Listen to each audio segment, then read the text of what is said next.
بسم الله الرحمن الرحيم. الحمد لله رب العالمين، والصلاة والسلام على أنبياء الله جميعا وعلى سيدهم وخاتمهم حبيب إله العالمين أبي القاسم المصطفى محمد. اللهم صل على محمد وآل محمد وعلى أهل بيته الطيبين الطاهرين المعصومين الذين أذهب الله عنهم الرجس وطهرهم تطهيرا.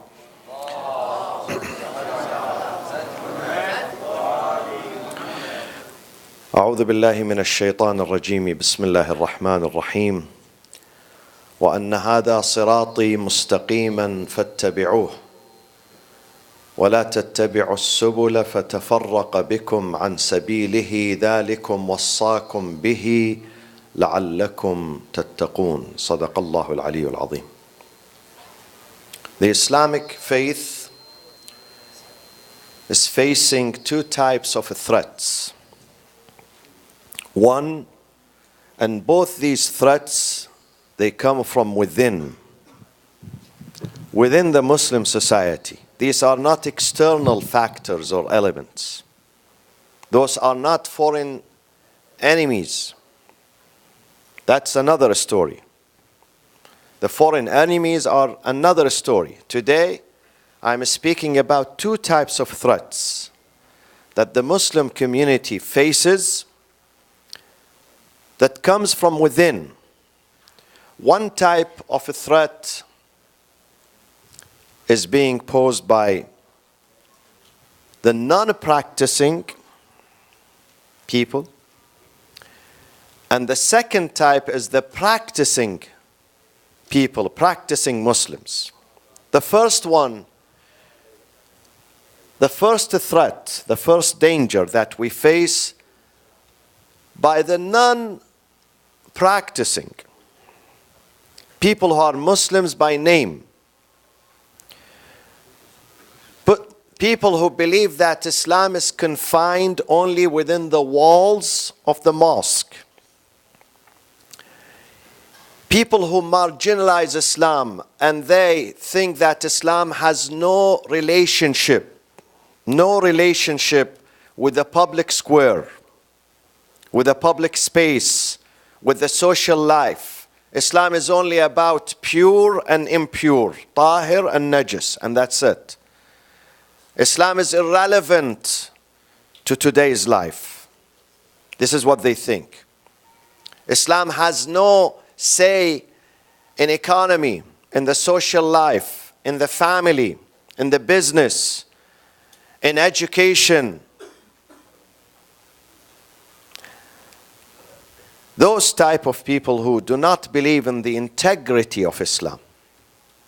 They believe in total separation of Islam, not only from politics, but Islam from the entire life, even social life. I'm not advocating the rule of religion or the establishment of a religious state. I'm saying that Islam has a role. Islam has to be respected in the public square. Islam has to have a say in our marriages, in our families, in our life, in our businesses, in our relationships with ourselves, with others, in our economies. Islam has a say, has a role. Islam has teachings. Islam has a bright history. Islam is a religion of non-violence. Islam is a religion of modernity, religion of a humanity. Islam is a religion that respects not only the Muslims, non-Muslims too. Islam, a religion, is a religion that teaches me that humanity are of two types. Either they are your brethren in faith or your counterparts, your equals in a creation. If they don't share faith with you, they share the creation with you. Therefore, you must respect them. You must respect non-Muslims too. They have rights upon you.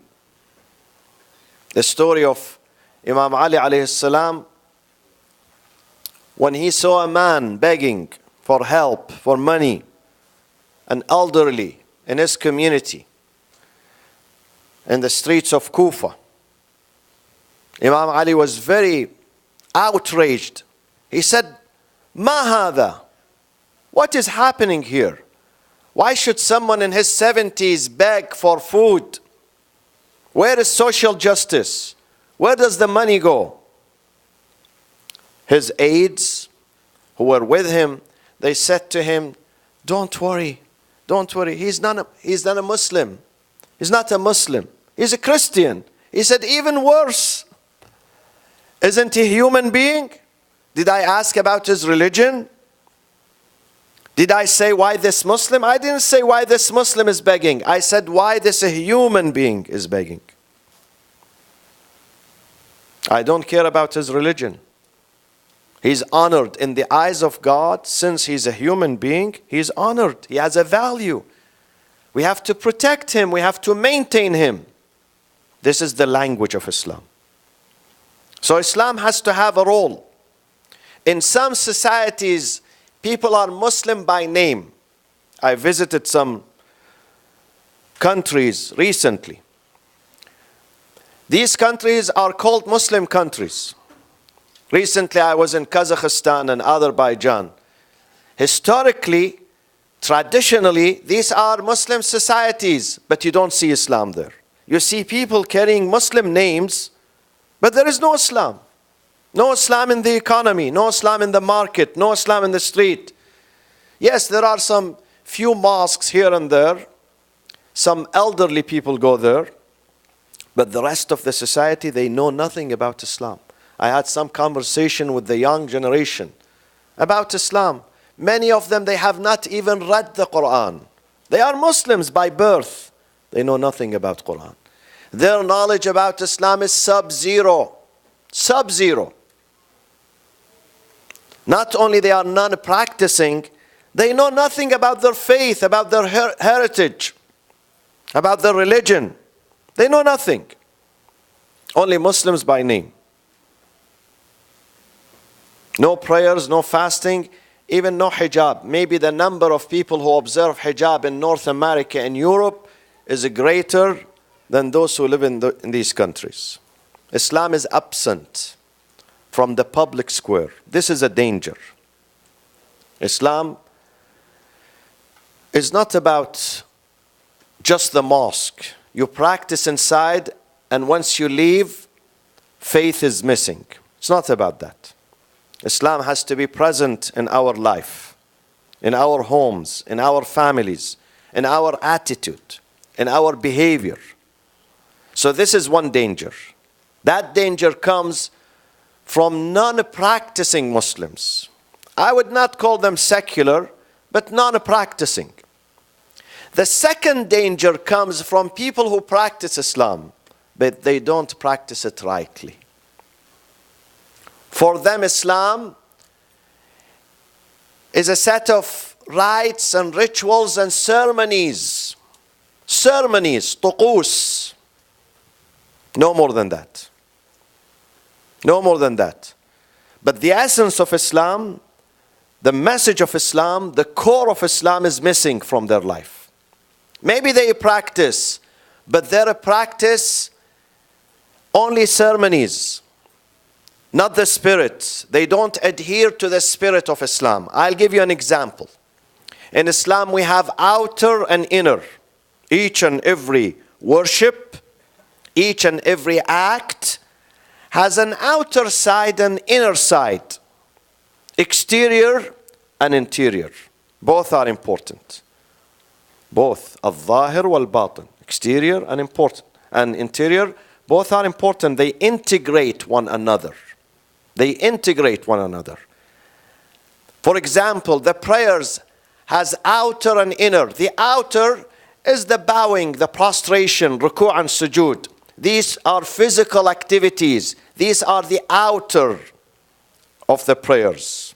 The exterior. The interior, what is the interior of the prayers? إِنَّ الصَّلَاةَ تَنْهَى عَنِ الْفَحْشَاءِ وَالْمُنْكَرِ. قد أفلح المؤمنون الذين هم في صلاتهم خاشعون. The spirit of submissiveness to God. When you submit yourself. When you put your forehead on the ground, you say, God, I surrender to you. I submit to you. You are my Lord. You are my boss. You are my leader. I don't give myself to anyone except you. I obey you. You are my leader. You are my guide. I put my trust in you. I receive orders from you. I love you. This is the spirit of the prayers. Khushu'. But many people, they do the first part, they forget about the second. They pray 5 times a day, but submissiveness and humility is missing. كم من قائم ليس له من قيامه إلا السهر والتعب وكم من صائم ليس له من صيامه إلا الجوع والعطش. They pray 5 times a day, they fast, but they gain nothing. They gain nothing. Why? Because the spirit, the essence of a prayers is missing. They don't pay attention to the prayers, to the message of the prayers. الذين هم عن صلاتهم ساهون. They forgot. يسهو من السهو من النسيان. This is the meaning of sahun. They forget why they pray. We should pray to get close to God. When you put your forehead, when you bow down, do you know the meaning of bowing? Do you know the meaning of prostration? لو يعلم المصلي ما يخشاه من رحمة الله في سجوده لما رفع سجوده لما رفع رأسه من سجوده. If you only know how much God would overwhelm you with His mercy, with His blessing, you would not raise your head from prostration. You would keep putting your head down. But we don't know about that. We don't know about that. إن الصلاة تنهى عن الفحشاء والمنكر. The right prayers, the prayers with reflection, with humility, with submissiveness, with khushu', would enable you to control yourself. It would make you a person, equip you with self-control and self-restraint. And you become a better person. But how many people become better person when they pray? How many? They miss the core. They miss the message. They are practicing. But they do the prayers mechanically, not spiritually. There is a big difference. Mechanically is very only physical. You don't put your soul into it. Sometimes you work, you do a job, you do it mechanically, but you don't put your soul, your heart into it. And sometimes you do it and you put your heart into it. This is the difference. The first one has no value. The second one is fruitful. Take the hijab, for instance. Muslim women, they observe hijab. How many of them, they appreciate the value of hijab? The outer side of hijab is a piece of a cloth. It's a veil. They cover their head with it. That is the outer side of it. But this is not the message of hijab. Does not stop here. The inner side of it, the inner meaning of it, the true meaning of hijab is moral behavior. To behave yourself. Not just to cover your hair. Many Muslim women, they think God wants them just to cover the hair and then she is free in the society. She can do anything. She can behave in any way. That's not the way. I have seen in some Muslim societies, I have seen this. I don't mention the countries out of respect. But I have seen it in more than one country. Muslim country. Muslim women who observe hijab, but they dance in the street. They dance. Wearing hijab. I've seen this in some Muslim countries. This is the wrong way of observing hijab. Hijab is not about you just put the piece of cloth and then you do anything you like. You have to behave yourself. You have to watch your behavior, your interaction with people, your relationship. What you say, what you do, this is the real hijab. The real hijab is about chastity and modesty and respect. You have to earn people's respect. If you don't earn it, then you have done nothing when you wear hijab. The essence of hijab is to induce you with self-respect and self-worth. Is to bring you value. Same thing with zakat, my friends. The zakat, the outer side of it is to give donation, to give money, to give medicine, clothing. But there is inner meaning of zakat. What is it? I mentioned it last night. لَن تَنَالُوا الْبِرَّ حَتَّى تُنْفِقُوا مِمَّا تُحِبُّونَ. You give with a humility. You give with love. It detaches you from materialism. When you give zakat, when you give charity, you are telling yourself, I am not about only money. Money is part of my life, is not my entire life. And I have to share this money. I have to share this food. I have to share this space. I have to share this medicine with others. This is the spirit of zakat. The spirit of zakat is to make me true human being. Is to make me a person who's thoughtful about others. When there is some loss here, a tragedy, I feel their pain. This is the meaning of zakat. I go and share with them. I share the pain with them. I try to help. I try to rescue, to become a better human being. This is the essence of zakat. To make us more humble. To make us a true human being. The essence of Hajj, what is it? Hajj, we have to run 7 times between Safa and Marwa. How many people know the meaning of Sa'i? How many people? Out of millions of people who go every year. How many people understand and appreciate the meaning of Sa'i, marching between Safa and Marwa? Inna as-Safa wal-Marwata min sha'airillah. These are signs of God. Safa and Marwa, we march between them to teach myself that in this life, I have to walk. I have to run. I can't stand. I can't be idle, not moving. I have to struggle hard and hard and hard, and then I put my trust in God. Like Hajar. Hajar, when she was searching for water, she did not sit and said, God, send me water to my child. She had to run. She had to run. Once you run, وَأَنْ لَيْسَ لِلْإِنسَانِ إِلَّا مَا سَعَى. If you run, we will bring you the goal. We will make it available for you. We will grant you your need. This is the meaning of sa'i. How many people pay attention to it? How many? What is the percentage of those pilgrims, while they are doing sa'i, they know that this life, this is my journey in this life. I have to continue running. I have to work. I have to produce. I can't just sit and do nothing. I have to help myself. If I help myself, God is going to help me. While Hajar was running 7 times, all of a sudden, she finds the baby. The baby screaming. All of a sudden, the baby is quiet. She turns to see the water is gushing out of the ground because she worked. She did her part. God said, I will do my part too. But show me your will first. Show me you are serious in this life. This is the meaning of sa'i. This is the meaning of Hajj. The meaning of tawaf is to put God in the middle. He is the center of my life.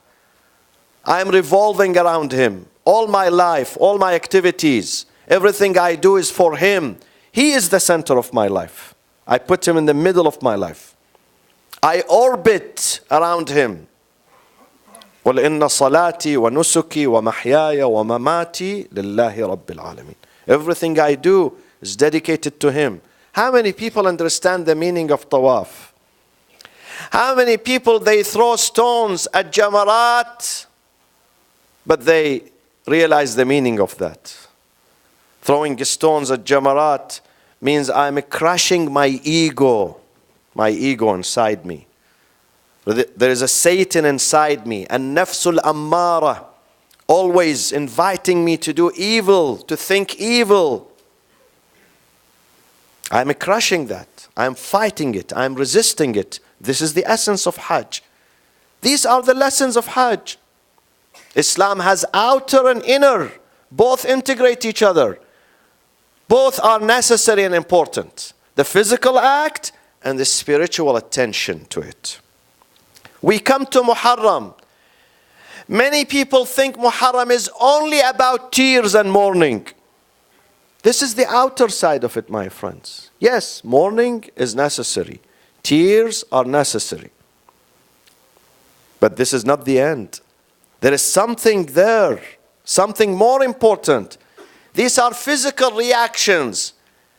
The spiritual reaction, the spiritual lesson to Muharram is to be a humble and obedient student of Imam Hussein alayhi salam. Is to say to him, you did what you could to save me, to save Islam, to protect me. Now it's my turn to listen to you, to obey you. Some people, for them, Muharram is only emotional side, not rational side. Only emotional, atifa. Emotional reaction. Emotional reaction is good, but it's not enough. It's not enough. We have to have a rational reaction too. Some people, for them, Muharram are only tears. Nothing else beyond tears. Others, not just tears. They cry, but then they try to change themselves. To change themselves. If you only cry, you don't do anything, you are not going to learn. You didn't do good to yourself, neither to Imam Hussein. Imam Hussein wants you to cry, but after the tears, you have to learn something. You have to change yourself. We have bad habits. We have to quit these bad habits. If we come 10 nights or 11 nights and we go home and we learn nothing, we have wasted our time. We have wasted our resources, believe me. We must change. We must change. With every step that you take, you know how valuable the step when you come to the majlis? You know the angels are asking God to forgive you. When you move, with every step you make it to come to the session of Abi Abdullah, the angels, yastaghfiruna lak. They're asking God to forgive you. These are important steps. So you have to appreciate them. You have to realize the meaning. You have to fulfill your duty. You have to change yourself. My friends, if someone goes to a school, university for several days and months and he comes back home empty-handed, has learned nothing, what do you tell him? What do you call him? Don't you tell him you have wasted your life? We should not be like that, student. This is a school. This is madrasa. This is a university. Imam Hussein is an encyclopedia of morality and ethics and knowledge and good behavior and good manners. We have to learn from that. We should not waste our resources. With every step you take, make a pledge that I have to change myself. I have to be a better person than yesterday. من تساوى يومه فهو مغبون ومن كان أمسه أفضل من يومه فهو ملعون. Your 2 days should not be equal. Every day you have to move forward to a life of virtue, a life of piety, a life of righteousness, a life of human integration, because we have the best leaders. Imam Hussein is a source of inspiration for mankind, not just for a group of people here, for mankind. Assalamu alayka ya Aba Abdullah. وعلى الأرواح التي حلت بفنائك وأناخت برحلك عليكم مني جميعا سلام الله أبدا ما بقيت وبقي الليل والنهار، ولا جعله الله آخر العهد مني لزيارتكم. السلام على الحسين وعلى علي بن الحسين وعلى أولاد الحسين وعلى أصحاب الحسين جميعا، ورحمة الله وبركاته. أقول قولي هذا وأستغفر الله لي ولكم، وصلى الله وسلم على سيدنا محمد وأهل بيته الطيبين الطاهرين.